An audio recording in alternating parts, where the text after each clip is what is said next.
ఒకప్పుడు Indian cinema అంటే only Bollywood సినిమానే అని చెప్పేవారనమాట. అయితే ఇప్పుడు అది లేదు.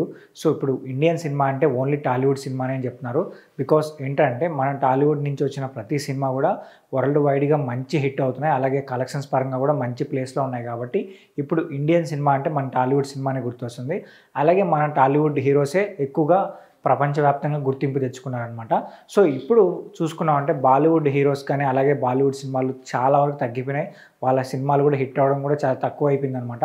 సో, కలెక్షన్స్ పరంగా చూసినా కూడా చాలా తక్కువగా వస్తున్నాయన్నమాట. మన టాలీవుడ్ సినిమాలు అలాగే మన సౌత్ సినిమాలకి మంచి ఫేమ్ ఉంది. మంచి కలెక్షన్స్ వస్తున్నాయి. అయితే ఆర్మాక్స్ మీడియా అని చెప్పి ఒక ప్రముఖ సంస్థ ఉంది. సో, వాళ్ళేంటంటే మన ఇండియాలో ఉన్న పాపులర్ హీరోస్ కానీ, హీరోయిన్స్ గురించి కానీ ఒక లిస్ట్ రెడీ చేసి రిలీజ్ చేస్తూ ఉంటారనమాట. అలానే వాళ్ళు ఇప్పుడు కూడా ఒక లిస్ట్‌ని రిలీజ్ చేశారు. ఆ లిస్ట్‌లో మోస్ట్ పాపులర్ హీరో ఎవరు ఉన్నారంటే అది ఫస్ట్ ప్లేస్‌లో ప్రభాస్ గారు ఉన్నారనమాట. సో, ప్రభాస్ గారు ఏంటంటే 'బాహుబలి' సినిమాతో ఒక్కసారిగా మన ఇండియా బాక్స్ ఆఫీస్‌ని ఏంటో ఒక్కసారిగా ప్రపంచానికి పరిచయం చేశారనమాట. సో, ఆయన 'బాహుబలి' సినిమాతో మన ఇండియా వైడ్‌గా పెద్ద హిట్ కొట్టారు. అలాగే 'బాహుబలి 2' సినిమాతో వరల్డ్ వైడ్‌గా పెద్ద హిట్ కొట్టారు. సో, ఆ తర్వాత ఆయన తీసే ప్రతి సినిమా ఏంటంటే పాన్ ఇండియా రేంజ్‌లో మంచి హిట్ కొడుతూ వస్తున్నారనమాట. అలాగే ఏంటంటే ఆయన ఫేమ్‌ని అలా క్రేజ్‌ని అలా పెంచుకుంటూ వెళ్ళిపోతున్నారు. సో, ఇప్పుడు రీసెంట్‌గా వచ్చిన 'కల్కి' సినిమాతో కూడా చాలా అంటే చాలా పెద్ద హిట్ అందుకున్నారు కాబట్టి ఇప్పుడు ఆయనకి నెంబర్ 1 ప్లేస్ దక్కింది. తర్వాత నెంబర్ 2లో ఎవరున్నారంటే తలపతి విజయ్ గారు ఉన్నారు. సో, ఈయనేంటంటే ఈయన సినిమాలు హిట్ ఫ్లాప్స్‌తో కాకుండా సో, ఈయనకి ఫ్యాన్ బేస్ అయితే భారీగా అంటే భారీగా ఉంది తమిళనాడులో. అలాగే ఇండియా వైడ్ కూడా మంచి ఫ్యాన్ బేసే ఉంది ఈయనకి. సో, ఈయన సినిమాకి కొంచెం నెగెటివ్ టాక్ వచ్చినా కూడా ఈజీగా 200-300, 400 క్రోర్స్ ఈజీగా కొట్టేస్తది. సో, అంత క్రేజ్ ఉంటది ఈ మూవీస్‌కి.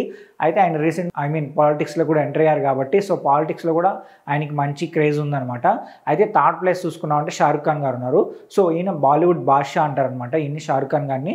సో, ఈయనకి మన ఇండియన్ మార్కెటే కాకుండా ఓవర్సీస్ మార్కెట్ కూడా భారీగా ఉందనమాట. సో, రీసెంట్‌గా లాస్ట్ ఇయర్ వచ్చిన 2 మూవీస్‌తో ఆయన 1000 క్రోర్స్ అందుకున్నారు. సో, అయితే ఇప్పుడు కూడా ఆయన ఒక గ్రాండ్‌గా బిగ్ మూవీతో రాబోతున్నారు కాబట్టి సో, ఆ మూవీ కోసం ఫ్యాన్స్ అయితే ఈగర్‌గా వెయిట్ చేస్తున్నారు. తర్వాత ప్లేస్‌లో జూనియర్ ఎన్టీఆర్ గారు ఉన్నారు. సో, ఈయన 'త్రిబుల్ ఆర్' సినిమాతో ఒక్కసారిగా గ్లోబల్ బాక్స్ ఆఫీస్‌ని షేక్ చేశారనమాట. సో, తర్వాత వచ్చిన 'దేవరా' సినిమా కూడా మంచి హిట్ అయింది. 500 క్రోర్స్ పైన కలెక్షన్ చేసిందనమాట. సో, ఇదొక బ్లాక్ బస్టర్ మూవీగా నిలిచిందనమాట. ఈయన 4th ప్లేస్‌లో నిలిచారు. తర్వాత ప్లేస్ చూసుకున్నామంటే అజిత్ గారు. సో, అజిత్ గారికి తమిళనాడులో మంచి ఫ్యాన్ బేస్ ఉందనమాట. ఈక్వల్ టు విజయ్ గారికి అంత ఫ్యాన్ బేస్ ఉంది ఆయనకి. సో, ఆయన సినిమాలు కూడా బాక్స్ ఆఫీస్ దగ్గర మంచిగా హిట్ అవుతూ ఉంటాయి. సో, ఈయన 5th ప్లేస్‌లో ఉన్నారు. తర్వాత ప్లేస్ చూసుకున్నామంటే 6th ప్లేస్‌లో అల్లు అర్జున్ గారు ఉన్నారు. సో, అల్లు అర్జున్ గారు ఏంటంటే 'పుష్ప' సినిమాతో ఒక్కసారిగా India wide pan India box ఆఫీస్‌ని ఓపెన్ చేశారనమాట. సో, 'పుష్ప' సినిమా నార్త్ ఇండియాలో బీభత్సంగా ఆడింది. సో, భారీగా కలెక్షన్స్ వచ్చినాయి ఆ సినిమాకి అక్కడ. సో, ఇప్పుడు 'పుష్ప 2'తో మరోసారి ఇండియా వైడ్ బాక్స్ ఆఫీస్‌ని షేక్ చేయబోతున్నారు ఆయన. సో, ఈ మూవీ పైన భారీగా క్రేజ్ ఉంది. సో, ఈయన 6th ప్లేస్‌లో ఉన్నారనమాట. 7th ప్లేస్ చూసుకున్నామంటే మహేష్ బాబు గారు. సో, మహేష్ బాబు గారు ఏంటంటే ఇంతవరకు పాన్ ఇండియా సినిమాస్ అయితే తీయలేదు. కానీ ఈయన క్రేజ్ పరంగా చూసుకున్నామంటే తోపు ఉంటుంది. ఈయన క్రేజ్ ఆయన ఫ్యాన్ బేస్ అయితే చాలా అంటే చాలా ఎక్కువ ఆయన ఫ్యాన్ బేస్. అయితే మహేష్ బాబు గారు ఏంటంటే ఇప్పుడు రాజమౌళి గారితో ఒక బిగ్ మూవీ తీయబోతున్నారు. ఇది పాన్ ఇండియా మూవీ కాకుండా పాన్ వరల్డ్ మూవీ ఆ స్కేల్‌లో భారీ స్కేల్‌లో రాబోతుంది కాబట్టి ఈ మూవీ పైన భారీ ఎక్స్‌పెక్టేషన్స్ ఉన్నాయన్నమాట. సో, నెంబర్ 9 చూసుకున్నామంటే ఈ ప్లేస్‌లో ఎవరున్నారంటే రామ్ చరణ్ గారు ఉన్నారు. సో, రామ్ చరణ్ గారు ఇప్పుడు 'గేమ్ చేంజర్' సినిమాతో రాబోతున్నారనమాట. సో, ఈ మూవీ జనవరి 10న రాబోతుంది. సో, ఈ మూవీ పైన భారీ ఎక్స్‌పెక్టేషన్స్ ఉన్నాయి. సో, ఈ మూవీ కూడా బాక్స్ ఆఫీస్ దగ్గర పెద్ద హిట్ అవుతుందని చెప్పి చాలామంది భావిస్తున్నారు. సో, పక్కా హిట్ అవుతుంది. తర్వాత ప్లేస్‌లో చూసుకున్నామంటే సల్మాన్ ఖాన్ గారు ఉన్నారు.